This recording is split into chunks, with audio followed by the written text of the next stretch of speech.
ہو جائے گی کہ نہیں قربانی؟ شیخ صاحب بکرا مارکیٹ میں آیا ہوں، بکرا مل رہا ہے، بکرے کے کان میں تھوڑا سا کٹا ہوا ہے، قربانی ہو جائے گی کہ نہیں ہو جائے گی؟ شیخ صاحب بکرا بہت تندرست ہے لیکن 2 دانت نہیں ہے سامنے، ہو جائے گی کہ نہیں قربانی؟ بڑے مسئلے لوگ پوچھ رہے تھے۔ ایک عام مسلمان کو بھی اس بات کا احساس ہے کہ قربانی کے جانور میں عیب نہیں ہونا چاہیے، قربانی کا جانور بے عیب ہونا چاہیے۔ میرے پیارے ساتھیو، جس طریقے سے آپ کو یہ چنتا ہے کہ آپ کی قربانی کا جانور بے عیب ہونا چاہیے، آپ کو اس بات کی بھی چنتا ہونی چاہیے کہ آپ کے اندر بھی عیب نہیں ہونا چاہیے۔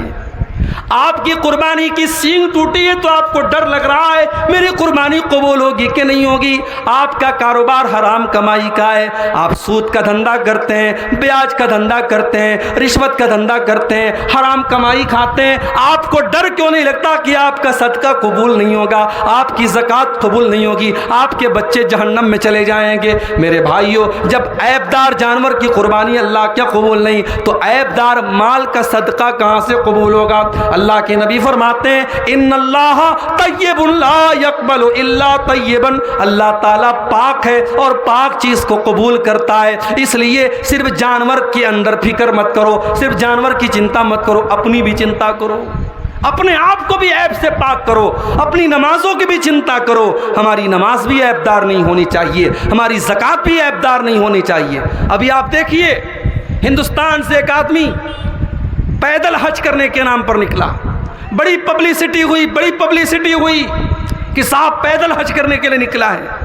1-2 تقریروں میں نے تھوڑا سا کہہ دیا کہ صاحب یہ پبلسٹی اسٹنٹ ہے اور کچھ نہیں ہے، یہ بس اپنے آپ کو مشہور کرنے والی بات ہے۔ جب فلائٹ کا انتظام ہے، جب پوری سہولت موجود ہے، تو آج کے دور میں کوئی پیدل اگر حج کرنے جا رہا ہے تو یہ صرف مشہور ہونے کے لیے کر رہا ہے، اس کا کوئی مطلب نہیں۔ آپ یقین کیجئے مجھے یوٹیوب پر گالیاں دی گئی، اس شخص کے سپورٹروں نے مجھے گالیاں دی کہ عبدالغفار سلفی کو کیا عداوت ہے اس سے، اگر وہ پیدل حج کرنے جا رہا ہے، وہ اپنے خرچے پہ جا رہا ہے، تیرے باپ کا کیا جاتا ہے۔ مجھے بڑے بھدے کمنٹ کیے گئے یوٹیوب کے اوپر موجود ہیں۔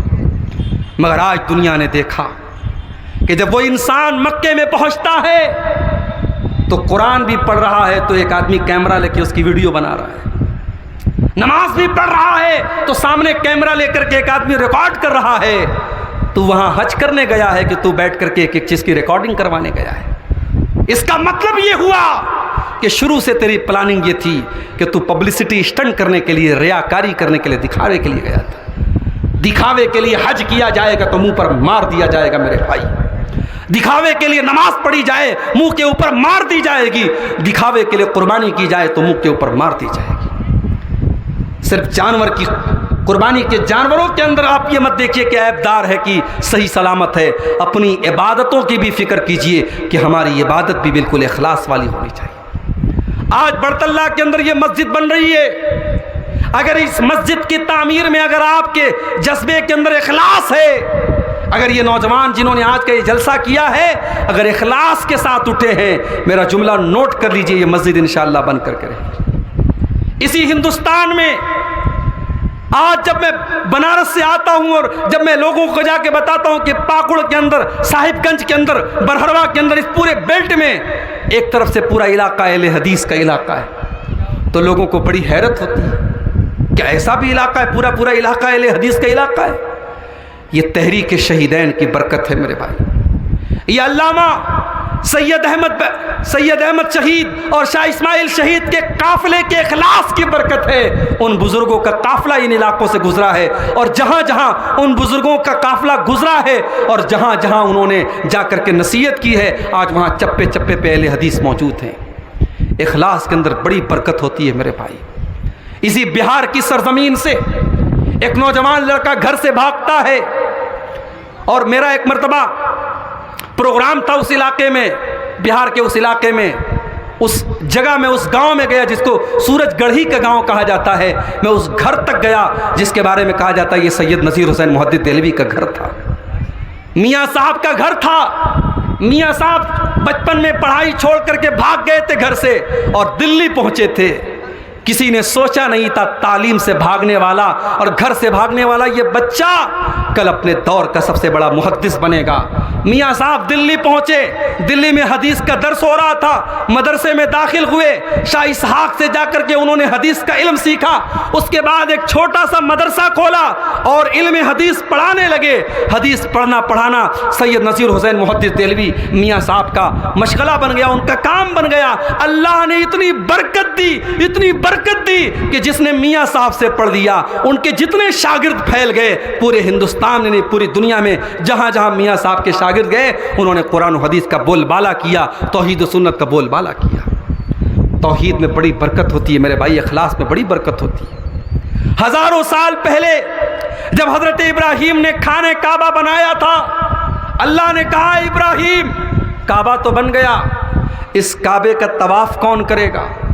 وَأَذِّن فِي النَّاسِ بِالْحَجِّ، اے ابراہیم تم اعلان کر دو، لوگوں سے کہہ دو کہ لوگوں آ کر کے اس گھر کا طواف کرو، یہاں پر آ کر کے حج کرو۔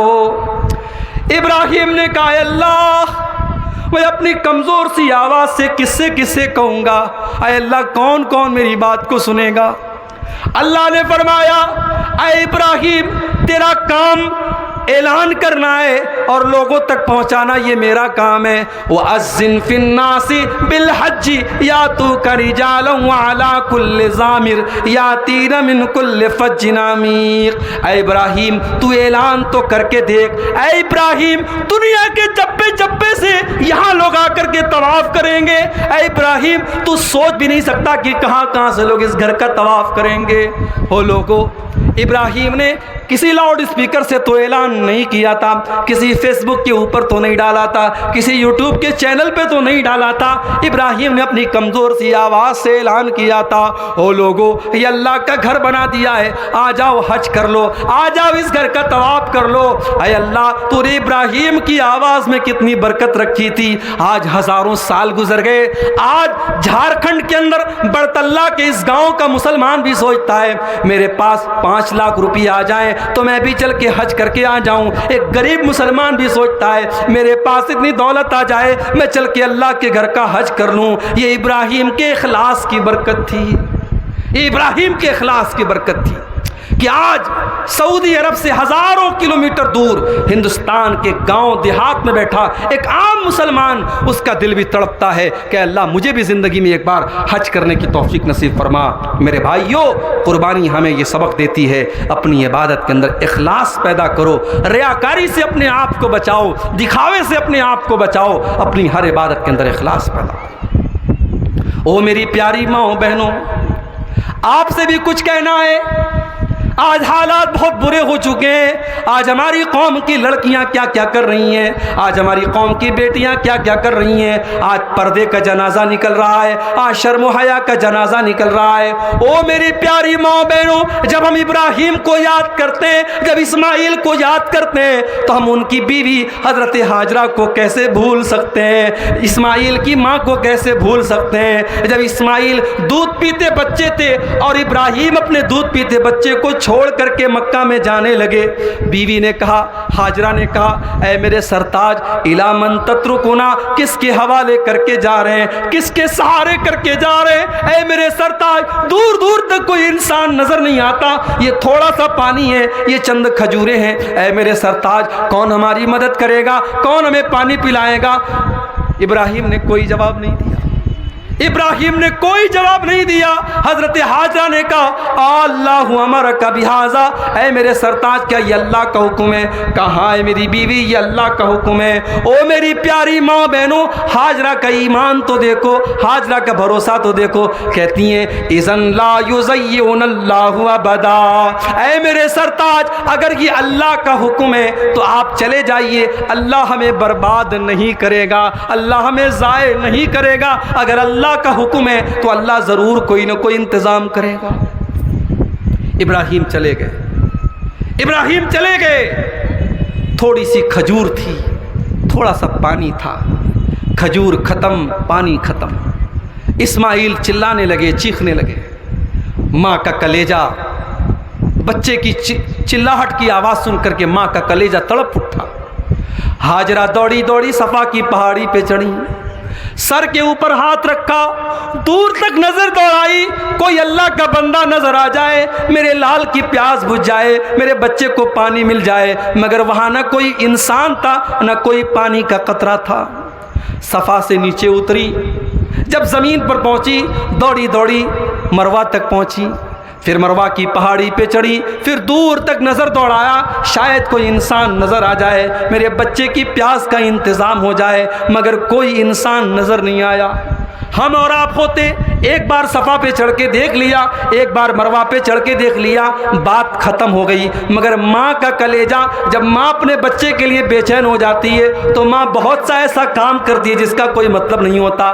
حضرت ہاجرہ صفا سے مروہ, مروہ سے صفا, صفا سے مروہ 7 چکر لگاتی ہیں, شاید کوئی انسان نظر آ جائے. او میری پیاری ماں بہنوں, لوگ کہتے ہیں کہ اسلام کے اندر عورت کو بہت دبایا گیا ہے, اسلام کے اندر عورت کو بہت کچلا گیا ہے. میری بیوی کہنے لگی کہ اس کے پاس ایک عورت آئی, کہنے لگی میرے شوہر نے دوسری شادی کر لی ہے, دوسری شادی کرنے کے بعد دوسری بیوی سے بہت زیادہ محبت کرنے لگے اور مجھے بالکل چھوڑ دیا ہے. آپ شیخ سے بولیے تھوڑا تقریر میں اس پر بھی روشنی ڈال دیں.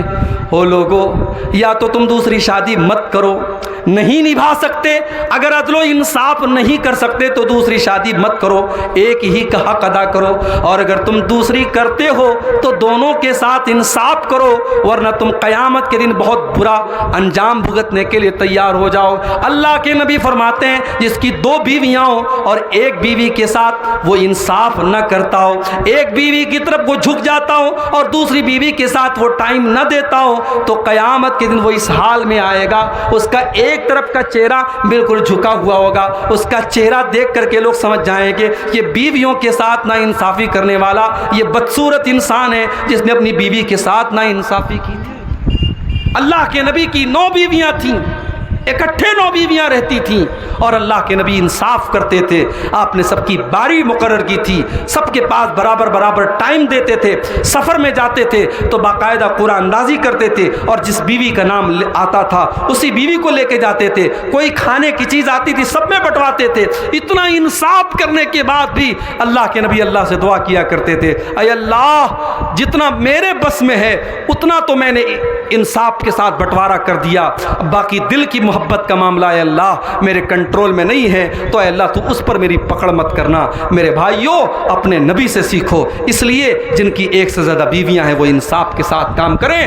حضرت ہاجرہ کو آپ دیکھیے میری پیاری ماں اور بہنوں کہ ایک عورت ہے, مگر جب وہ صفا اور مروہ کے درمیان انہوں نے چکر لگایا, اللہ نے ان کے چکر کو قبول کر لیا اور قیامت تک کے حاجیوں کو حکم دے دیا اور عمرہ کرنے والوں کو حکم دے دیا, ان الصفا والمروہ من شعائر اللہ, کہ اے حاجیوں جب تک تم میری اللہ کی اس بندی کی نقل نہیں کر لو گے اور 7 چکر نہیں لگا لو گے, اور جہاں وہ اللہ کی بندی دوڑ کر کے گئی تھی وہاں تم دوڑ کر کے نہیں جاؤ گے, تمہارا عمرہ مکمل نہیں ہوگا, تمہارا حج مکمل نہیں ہوگا. تو قربانی کا ایک سبق یہ بھی ہے, حضرت ہاجرہ کی قربانی بھی ہمیں یاد رکھنی چاہیے میرے بھائیوں. اور آگے بڑھیے, قربانی ہم کب کرتے ہیں؟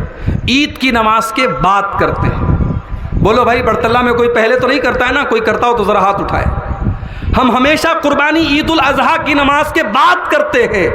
اگر آپ کے گاؤں میں 7 بجے عید الاضحیٰ کی نماز ہو رہی ہے اور جب عید الاضحیٰ کی نماز کی بات آئی تو ایک بات میں کہنا چاہوں گا.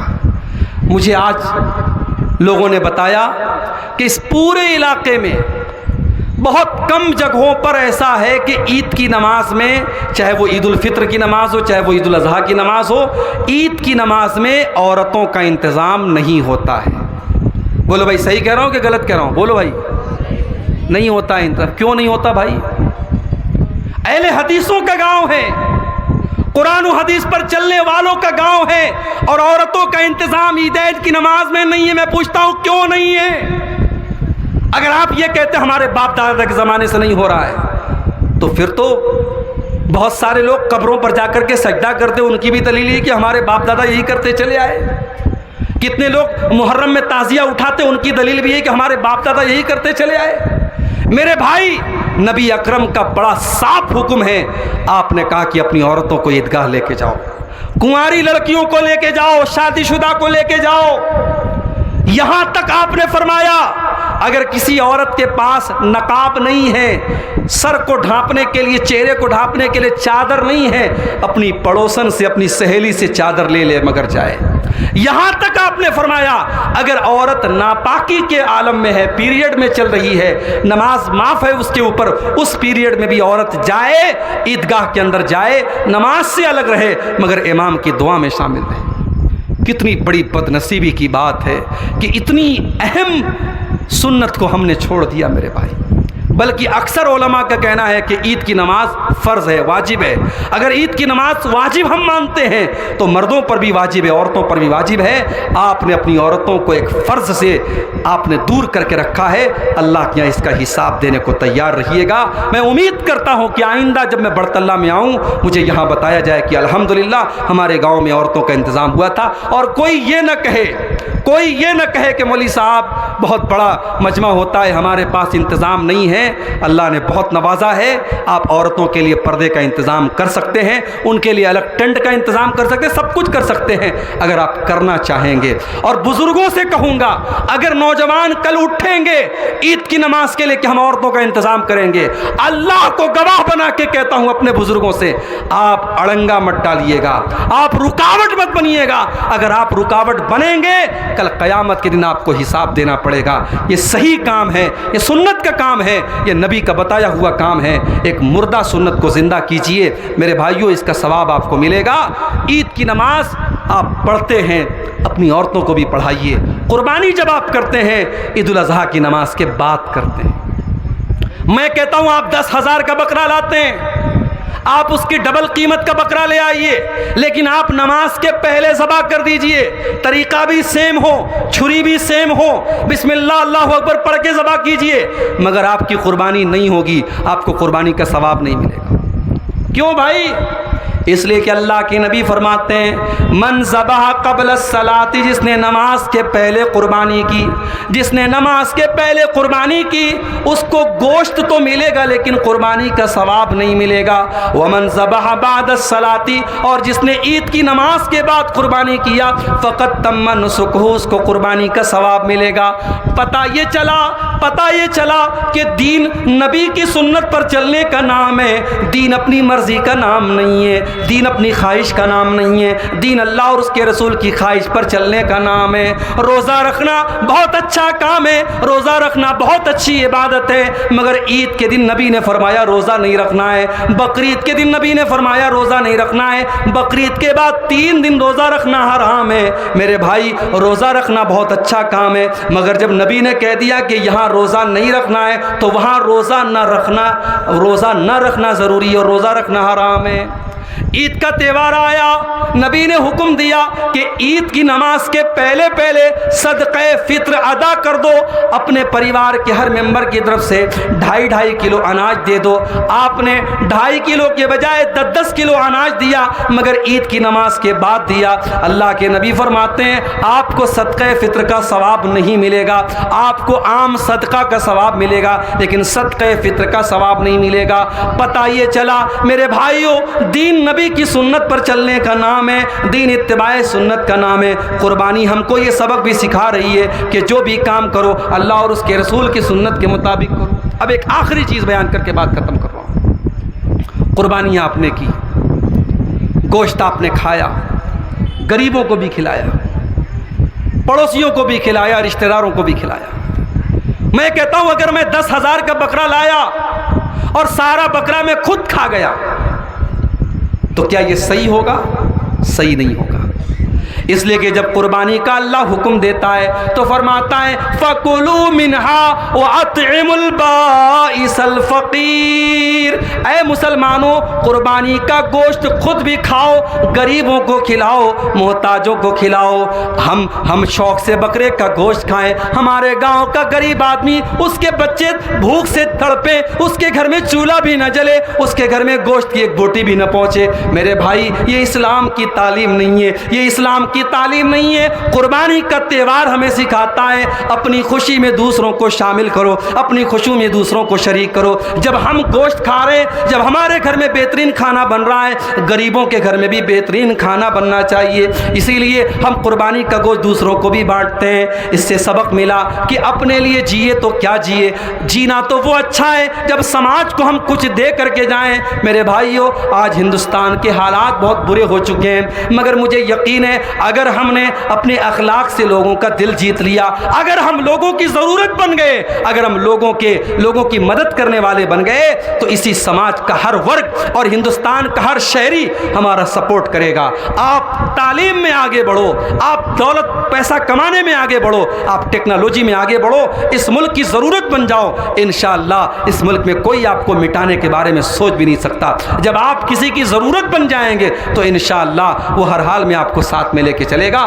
قربانی کا تہوار ہمیں یہ سبق دیتا ہے, دوسروں کے کام آؤ, دوسروں کی مدد کرو, جو خوشی تمہیں حاصل ہو دوسروں کو بھی پہنچاؤ. میرے بھائیوں, یہ چند اہم باتیں تھیں. میں اب انہی باتوں کے ساتھ تقریر کو ختم کرتے ہوئے اللہ سے دعا کرتا ہوں, ہم نے جو یہ قربانی کی ہے اس تہوار کے موقع پر, جو بھی ہم نے اپنی حیثیت کے مطابق جانور ذبح کیا ہے, اللہ اپنے فضل و کرم سے ہماری قربانی کو قبول فرمائے.